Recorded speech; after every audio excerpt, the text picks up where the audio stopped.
Friends, welcome back to my channel planet of commerce. मेरा नाम है अंजलि सूरी और मैं आपको करा रही हूँ financial statement of not for profit organization की न्यूमेरिकल्स। क्वेश्चन नंबर 6 क्या है? Following is the summary of the cash transaction of good health club for the year ending 31 March 2018। 31 March 2018 के लिए गुड हेल्थ क्लब का आपको cash transaction दे रखे हैं। आपको रिसिप्ट एंड पेमेंट अकाउंट बनाना है। ये सीबीएसई क्वेश्चन 2019 में पूछा हुआ क्वेश्चन है, तो इम्पॉर्टेंट है। ठीक है, कोशिश करो कि खुद से करो ये वाला क्वेश्चन। अगर नहीं आए फिर आओ देखने, क्योंकि अगर ये कर लिया तो मतलब कि आप समझ गए हो कैसे बनाना है रिसिप्ट एंड पेमेंट अकाउंट। पर बैलेंस बीटी ओपनिंग बैलेंस दे रखा है, cash in hand, cash at bank.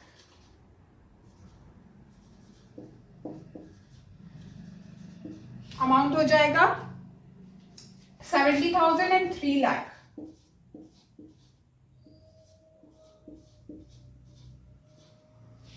Next देख लेते हैं सब्सक्रिप्शन रिसीव्ड। पहले भी बताया था किसी भी ईयर का रिसीव हुआ हमें मतलब नहीं है। रिसीव इस ईयर में हो रहा है, कैश ट्रांजैक्शन इस ईयर में हुआ है, तो हमारे रिसिप्ट एंड पेमेंट अकाउंट में आएगा। टू सब्सक्रिप्शन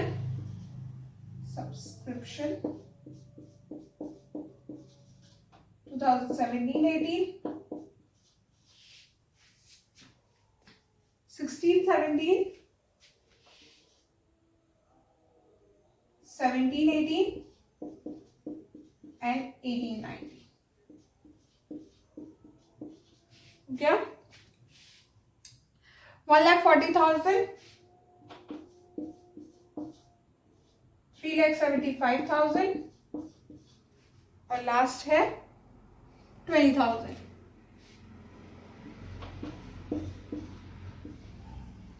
नेक्स्ट है डोनेशन फॉर जिम।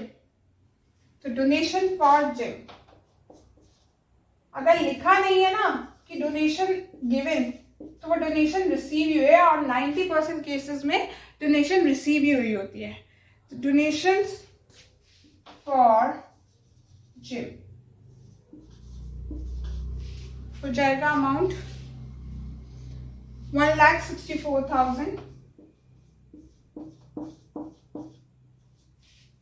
नेक्स्ट है हमारा एडमिशन फीस। पहले भी बताया था एंट्रेंस फीस, एडमिशन फीस, ये सब क्या है? रिसिप्ट है, और ये रिसिप्ट साइड पे आएंगे। Fees, admission fees 14,000। नेक्स्ट है हमारा wages, life membership fees, admission fees, life membership fees, entrance fees, ये सब सेम चीजें हैं। ये रिसीव हो रही है तो membership fees to membership fees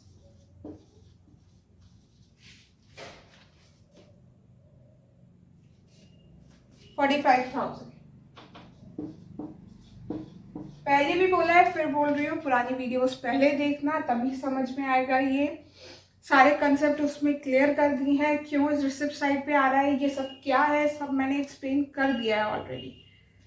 तो अगला है wages and salary.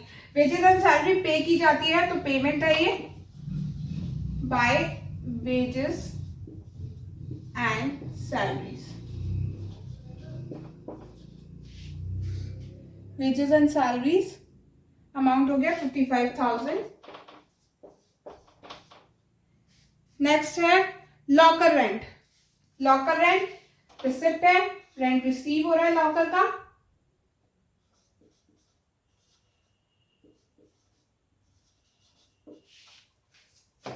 Locker rent 11,000।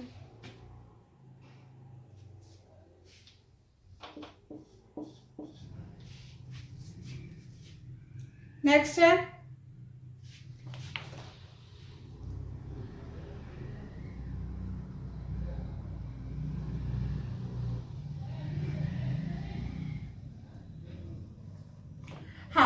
तो नेक्स्ट है हमारा लॉकर रेंट के बाद invested in 9% debentures of XYZ limited. Invest किए गए हैं तो कैश गया होगा, तो पेमेंट हुई है by invest in 9% debenture, amount आ जाएगा 2,40,000। नेक्स्ट है हमारा हेल्थ जर्नल्स। अब देखो क्वेश्चन में आपको कहीं भी मेंशन नहीं है कि हेल्थ जर्नल मनी रिसीव्ड या कुछ ऐसा, ठीक है, तो ये सब क्या हो जाएंगे, एक्सपेंसेस हो जाएंगे। मैंने आपको पहले भी बताया था अगर कोई भी चीज के आगे रिसीव नहीं लिखा है, अगर रिसीव रिफ्रेशमेंट के आगे रिसीव नहीं लिखा है, रेंट के आगे रिसीव नहीं लिखा है, तो वो सब क्या होंगे, खर्चे होंगे। तो by health journal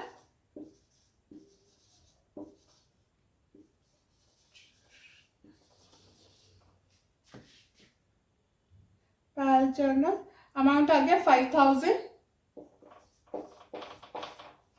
bye stationery, अब इसके आगे भी कुछ रिसीव नहीं लिखा है, ठीक है, तो ये किस साइड आ जाएगा, payment side. By stationery 12,500। Next है हमारा इंश्योरेंस प्रीमियम। अब क्वेश्चन में आपको कुछ भी नहीं मेंशन इंश्योरेंस प्रीमियम रिसीव्ड या इंश्योरेंस प्रीमियम पेड। पहली बात तो हम इंश्योरेंस प्रीमियम पे करते हैं तो वो एक्सपेंसिव होता है, ठीक है। फिर भी अगर नहीं पता तो कुछ भी नहीं लिखाना, इंश्योरेंस प्रीमियम रिसीव्ड नहीं लिखाना, नहीं लिखा तो पेमेंट साइड।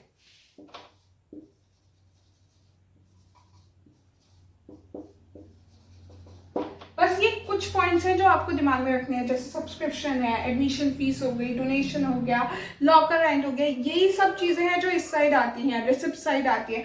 बाकी अगर चीज कोई लिखी है और वो आपका एक्सपेंस लग रहा है तो डाल दो एक्सपेंस में। By insurance premium 6,760। इसके बाद है courier charges by courier charges 800। Next है हमारा म्युनिसिपल टैक्सेस। टैक्सेस है तो पे ही किए होंगे, रिसीव तो हुए नहीं होंगे, पर टैक्सेस 9,570। नेक्स्ट है मशीनरी परचेज, खरीदी गई है मशीनरी, बाय मशीनरी अमाउंट आ जाएगा 38,000 सॉरी। अगला है सेल ऑफ ओल्ड न्यूज़पेपर। अब ओल्ड न्यूज़पेपर को बेचा गया है, तो न्यूज़पेपर जब हम बेचेंगे तो हमें कैश रिसीव होगा ना, तो वो किस साइड आ जाएगा, receipt side. To old newspapers amount आ गया 300। अगला है इंटरेस्ट ऑन बैंक बैलेंस। तो इंटरेस्ट ऑन बैंक बैलेंस, अब ये रिसीव हुआ होगा या पे किया होगा। आपके बैंक में जो पैसे रखे होते हैं उसके ऊपर आपको इंटरेस्ट रिसीव होता है या आप पे करते हो, रिसीव ही होता है हम लोगों को, तो क्या आ जाएगा, to interest received on bank balance. कितना अमाउंट हो जाएगा, 1740।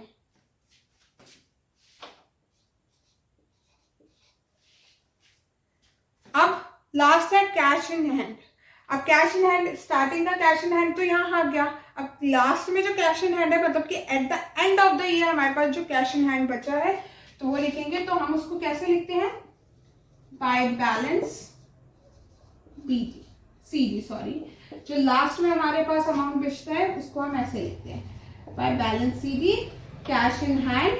हमारे पास कैश इन हैंड हो गया ऑलरेडी कितना, 43,000। और अब अब बचा बैलेंसिंग अमाउंट। तो बैलेंसिंग अमाउंट को हम लिख देंगे बाय कैश एट बैंक। अब दोनों साइड का टोटल करेंगे और उसके बाद जो बैलेंसिंग अमाउंट है उसको हम लिखेंगे।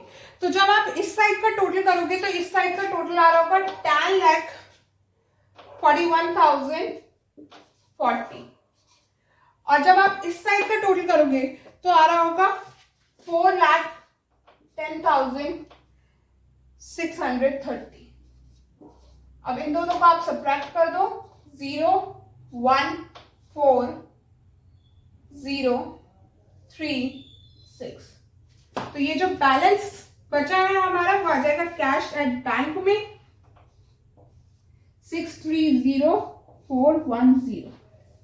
Total amount 10,41,040, 10,41,040। आई होप ये आपको समझ में आया होगा कि हमने कैसे रिसिप्ट एंड पेमेंट बनाया है। इसके बाद आई डोंट थिंक सो कि आपको इसके बाद कोई और पॉइंट समझने की जरूरत है रिसिप्ट एंड पेमेंट अकाउंट में। अगर आपको ये सारी चीजें समझ में आ गई हैं अच्छे से, यहाँ तक के क्वेश्चंस आपको समझ में आ गए हैं, तो आप अच्छे से रिसिप्ट एंड पेमेंट अकाउंट बनाना सीख गए हो। अब कल मैं आपको बताऊंगी इनकम एंड एक्सपेंडिचर अकाउंट के बारे में और बैलेंस शीट के बारे में। तो अगर आपको वीडियो पसंद आया हो तो प्लीज वीडियो को लाइक करना, चैनल को सब्सक्राइब करना और कोई भी प्रॉब्लम हो तो प्लीज कमेंट करके मुझे जरूर बताना। मैं कोशिश करूंगी आपकी हेल्प करने की। Thanks for watching.